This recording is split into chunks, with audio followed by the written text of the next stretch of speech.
I like that camera. Yeah, it's your old one. I know. From a long time ago, when you realized that you weren't quite James Cameron yet, and now you've upgraded. Oh my God. All right, I mentioned in the Unify Evo video that I had found a Betaflight setup that I was happy with. I've done some experimenting in terms of Betaflight and how to get it to feel right. I haven't messed with the PIDs at all, so what I want to do today is a video on tuning, like modern tuning. I don't tune my PIDs like I did in my old tuning video, so I'm here today to show you guys how to get Betaflight to feel just how you want it to feel. We're going to mess around with all of the parameters that affect the feel, whether we're talking about feed forward or set point weight, all of those numbers. We're going to go over what they are, what they do, and how I like Betaflight to feel. All right, so my goal today is to show you guys what all those numbers mean and get this done. And every video I do lately has been like 20 minutes. So my goal is to get this done in less than 15. So cut to B-roll montage of me getting ready and flying and talking about it.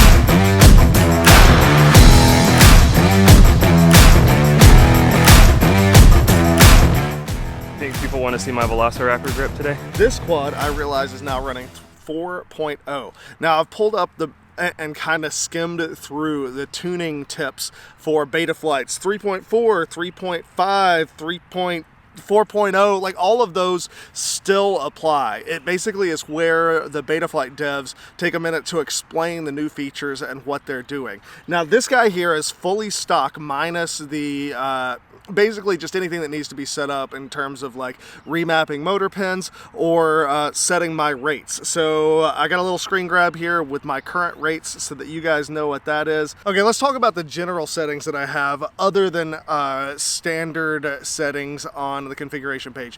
Number one, I got telemetry on because I'm sending it to my receiver. Air mode on as a feature. I have the OSD on, which I'm not really using. Anti-gravity, definitely want that on, and dynamic filters. I'm gonna go and fly it right now. Hopefully these motors are not fresh whatsoever, but usually Betaflight has a pretty good level of filters being applied right out of the bat, so I'm not expecting to have any major oscillation issues. If I do have oscillation issues, then we'll jump into some of the tuning tips, but for the most part, number one, I'm not even talking about touching the PIDs. We are not gonna touch the PIDs. The PIDs are gonna stay where they are unless we run into some major issues. For the most part, we may tweak the filters.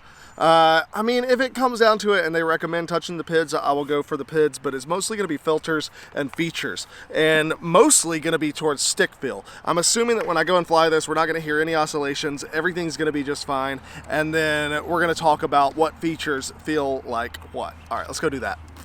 Let's see how it feels.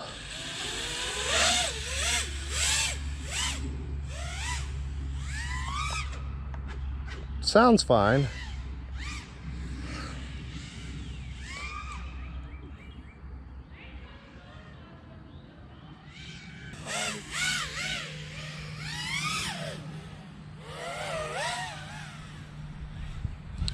All right.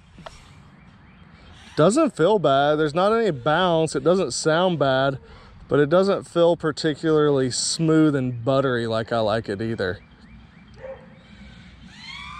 Like your rolls buttery? I like my quad to feel a little loose. I actually don't like it to feel really locked. Kevin likes it, his quads like his women, loose.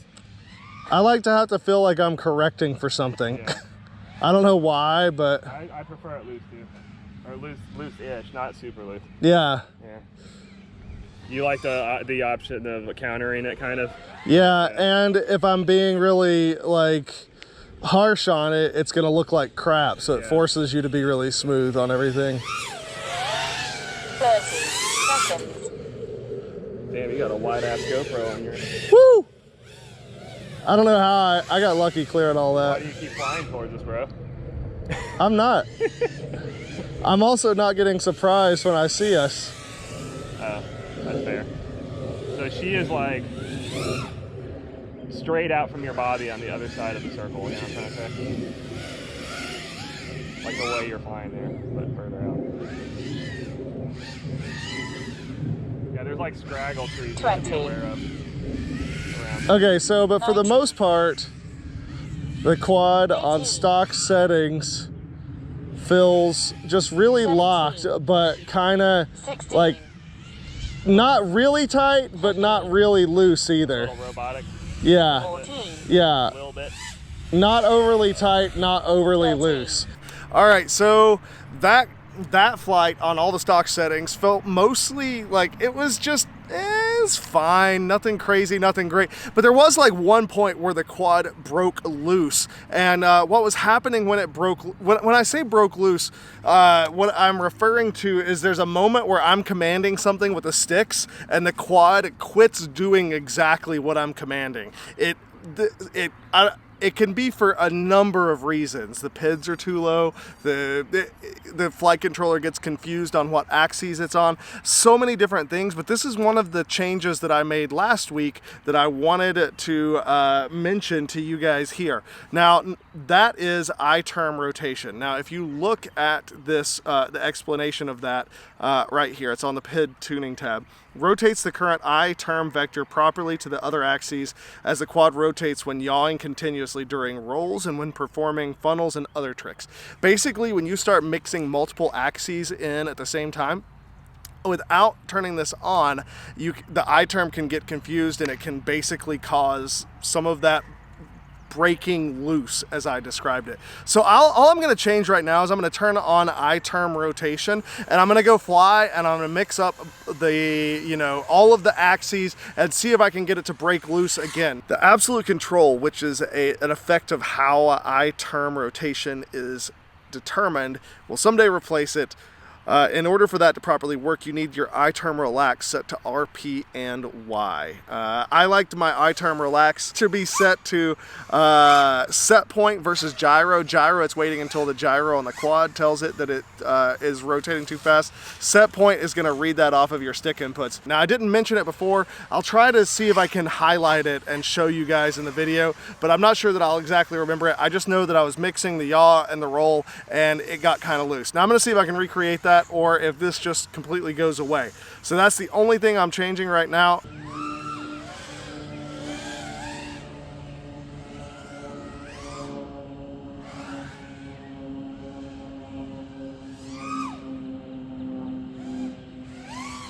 All right, it's feeling really good, and I am not able so far to get this thing to break up.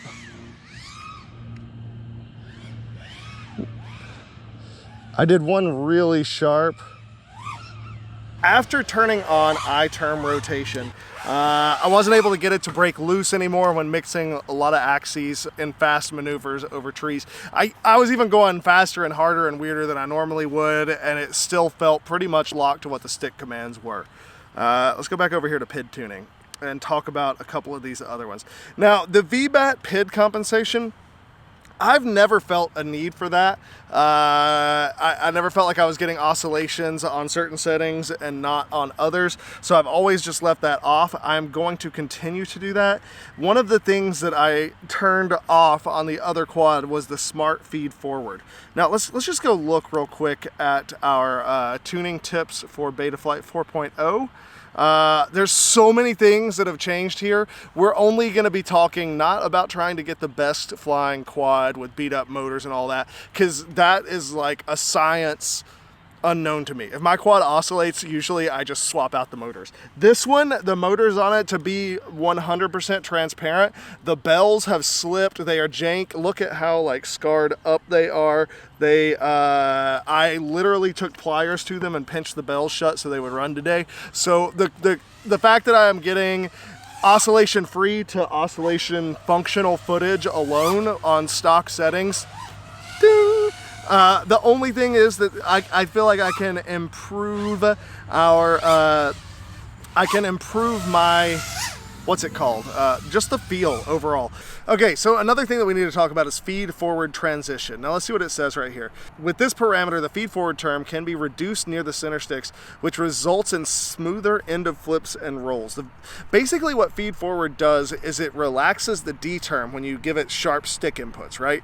And that way you're going to get a more crisp feel of the quad overall. With the higher feed forward numbers, the quad is going to respond to your big stick inputs way faster, which gives it like this feeling like it's reading your brain, and a lot of people really like that. That's not necessarily for me.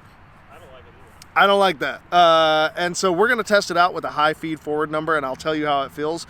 But the feed forward transition becomes really important, especially when you're running high feed forward numbers, because what this is going to do is near the center stick, it's going to turn off that feed forward so that the D term is kind of giving you a little bit more stabilization and making that center stick feel a little bit more docile. So the value represents a point of the stick deflection, 0 being completely centered and 1 being full deflection. I'm going to cut in real quick because that is all that I got right about the feed forward transition, and it's a really important number. Basically what this number is it's between 0 and 1, and if it's 0.2, then you can think of that like 20%. So it's 20% of your stick travel from center to 1 being full deflection, 0 being fully centered. Wherever you set this number, it's going to be the percentage of stick deflection at which your full feed forward number kicks in. Below that, basically from 0 percentage deflection to whatever it is. If it's 1, then full deflection. If it's 0.5, half stick deflection, 50%. If it's 0.2, 20% stick deflection. From the 0 to whatever that value is, your feed forward is basically going to ramp up. So if you're halfway between 0 and whatever the number is, you're going to get half of your feed forward number. That is how the feed forward transition number works. Back to me. Now, I turned this to 0.2 the other day. The recommendation was around 0.3. Let's set it to 0.3 for right now. I may turn that back down if I don't like exactly how it's feeling, but we'll leave it at 0.3. All right. Now, the stock numbers for feed forward on yaw is 0, apparently, and pitch and roll 70 and 75. All right, so the only thing that I've done now is we've turned up that feed forward transition number, so that ought to make the center stick feel a little bit more docile and a little bit closer to what I normally like. Okay, I'm liking this already a lot better. The center stick feel, it feels more organic. I don't know how else to describe it, but it's lost a little bit of that robotic feel. And it just feels, I don't know, more gooey. More gooey. Do you know what I'm talking about with that, with the stick feel, John? Yep. All right, so just changing the set point weight, I can't, that's the problem with these numbers. They don't make any sense. Basically the transition number, that's what it was. Just changing that transition number has made that center stick feel really good. But let's do some sharp flips and rolls. You won't. I definitely don't like the feel of the roll. Yeah. I don't know, it feels just like a weird transition in terms of the speed. Now that's what the stock numbers of 70 and 75. You know, I'm gonna land, because this is something I can change in the OSD, and change these F numbers. All right, so we've now bumped the feed forward numbers up to 100. The center stick 30 is seconds. still feeling pretty similar, as I would expect, because we've got our set point weight, so everything is it should only affect big stick input. So let's do some rolls and flips here. You know what? 20. I might not hate high feed forward numbers like I 19. thought I did from my experience the other week. 18, All right, so this is with it at 100. I think I like 16, 15, 14, Yeah, I don't know. It might have been the set point that I had messed 12. with that really made it feel better. 11, 11. 10, 15. 9, 8, 7, That was sketch. 6, Everything you do is sketch. 5, 4, 3, What I thought before going into this was that I liked a lower feed forward number. What I found is that I may like a higher feed forward number, but some of these other settings may have played a larger role into things than I realized before. Number one, I think that I like the higher feed forward transition number. Before, when I flew during my last video, I had that set to 0.2, and while that felt good, I think 0.3 is a little bit better. It covers more of the range of the stick where I'm just cruising. I have a very high expo, meaning that I use a lot of the range of the center stick for just cruising. So I think that I probably need the higher feed forward transition setting of 0.3. Now, I kind of tweaked around with feed forward going up and down. This battery, I'm going to go back and I'm going to turn on smart feed forward. Now, smart feed forward reduces the effect of the F term in the PID loop when both the P term and F term are active at the same moment. So I'm going to use that and I'm going to test out from 100. I'm going to go up higher to probably 130, maybe 150, I don't know. And then also lower all the way down to like 30-ish on the feed forward number, and kind of talk about how those feel different while I'm flying it, and talk to you guys about that. So let's go test this out with smart feed forward on. All right, it's just at that, still at 100. Ooh, okay. It still feels crisp, but it's a little bit,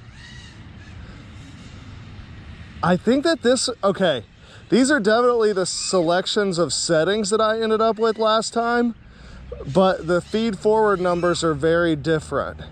So we've got a good center stick feel, and it feels very loose at the same, while feeling very locked, it's also very loose. Okay, so now I got the F terms down to 50.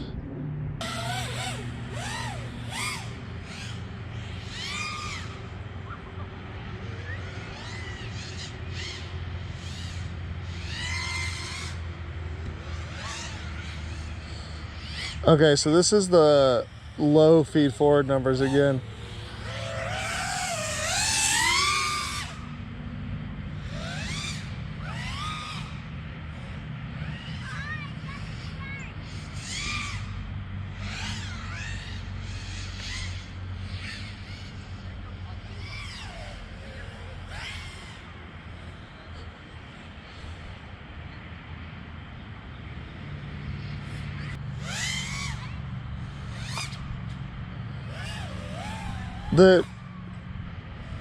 The flips and rolls don't feel crisp, but they feel in control. Like I'm able to smoothly end where I want, a little bit more so.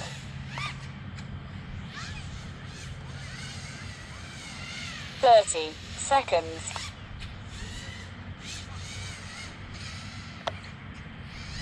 All right, let's crank up this feed forward number.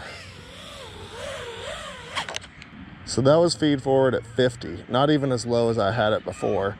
I'm gonna go all the way to the far end again at 130. All right, here it is, 130.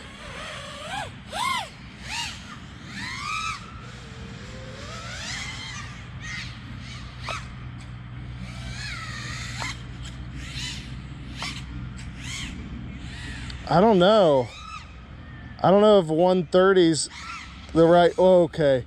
Now, what I have done so far is I've run those feed forward numbers up and down, and I will agree that down is not for me. It does, while it does feel really smooth, almost like, it reminds me a little bit of Flight 1 with too much RC smoothing. But you are kind of fighting the quad at that point. I think my sweet spot was somewhere around 100, but once I got to 130, what I was noticing was it felt like, I don't know how to describe this, but at the end of sharp stick inputs, like if you're using yaw, let's say this, you go fly line of sight yaw and crank your max yaw rate to like 1,000 degrees per second, go full yaw stick deflection and stop. And what you'll see is that at the start of that motion and at the end of that motion, the quad's gonna pop up in the sky, go woo, woo. What I'm seeing when I have those high feed forward numbers is that a little bit when it clips something, a little bit when I have a really sharp stick input, a lot when there's a bent prop, it seems like it's trying to climb out, like it's correcting for this so much that it's ramping the throttle up higher, if that makes sense.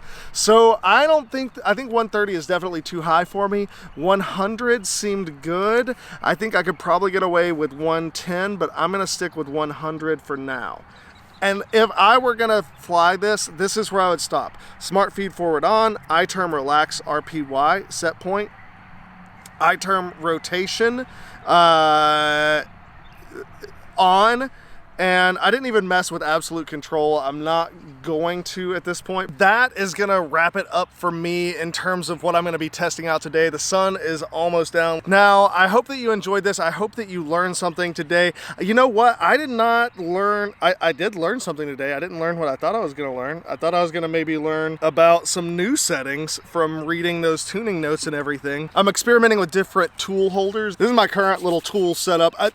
Speaking of tool setups, the reason I'm experimenting with different tool setups is that I am gonna be trying out some new bags coming up. Stay tuned this weekend. I think Sunday night I am going to stream me emptying out my Betaflight bag and moving everything into a new bag. And at that time, I'm also just gonna re-up like what is in my bag, what am I carrying? Some of the stuff I'll be getting rid of. It won't be making the cut into the new bag.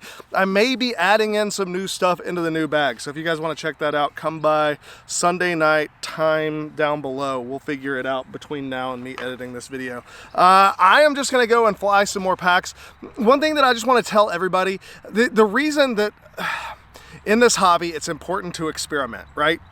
I've stood strongly by that from the very start, whether it's messing around in OpenTX and figuring out what happens if I do that, you know, or same thing with Betaflight. Well, what's this switch do? I don't know. Let me flip it and see how it feels. It's nice that Betaflight now has a lot of that information, a little question thing that you can hover over and get a little bit of info about what you're turning on or off. I recommend that everybody go in there every once in a while and kind of fiddle with the switches and see what they like, what they don't like. I don't recommend normally flipping a whole bunch of things because it's hard to identify what it is that you've done that was good and what of it was bad. Number one, last week I turned on a whole bunch of stuff really quick and thought I found what I liked. This week I went through one by one and tried it with different settings and turning up the feed forward numbers with different things on and different things off, and kind of settled on a setup that I feel like is kind of, it's not the best. I feel like there were better feeling setups, but every one of them had their downfalls, whether it was bounce back on the end of sharp stick inputs or feeling too robotic at the center sticks. It's all something that you're gonna have to fly around, or maybe a little bit worse in the prop wash area. And the numbers and the settings that I ended up settling on, it felt like the best set of compromises to me to give me a setup that I feel like I can fly around its weaknesses and make the best footage the most often with the widest range of help in my gear, mainly motors and props. That's what I'm talking about. Yeah, go out there and experiment, guys. I think I'm gonna start a whole new series of videos, like of me poking at stuff, and I'm not gonna just keep it I'm not just gonna stick with Betaflight. The reason I'm on Betaflight was for a specific need for an event. I will be experimenting with Flight 1 again. This is a Flight 1 stack. I stand by the statement that like good hardware is good hardware, and the different firmwares you can, you know, try it out. But yeah, make sure you're getting good hardware, guys. Okay. This ramble is rambled enough. Time to go fly. Also, guys, just want to let you know, if you enjoy what it is that I'm doing here and you want to support me, the best way that you can do that is by checking out the links down below. I got links to all of the gear that I am using during today's tuning session, as well as cool merch that you can get, not this X-Surfer shirt, but other cool Stinger Swarm swag. Stingers, Swarm, swag, whatever, you know what I'm saying. Check out the links below. I appreciate every bit of support that you guys give me. So until next time, we'll catch you later. Okay.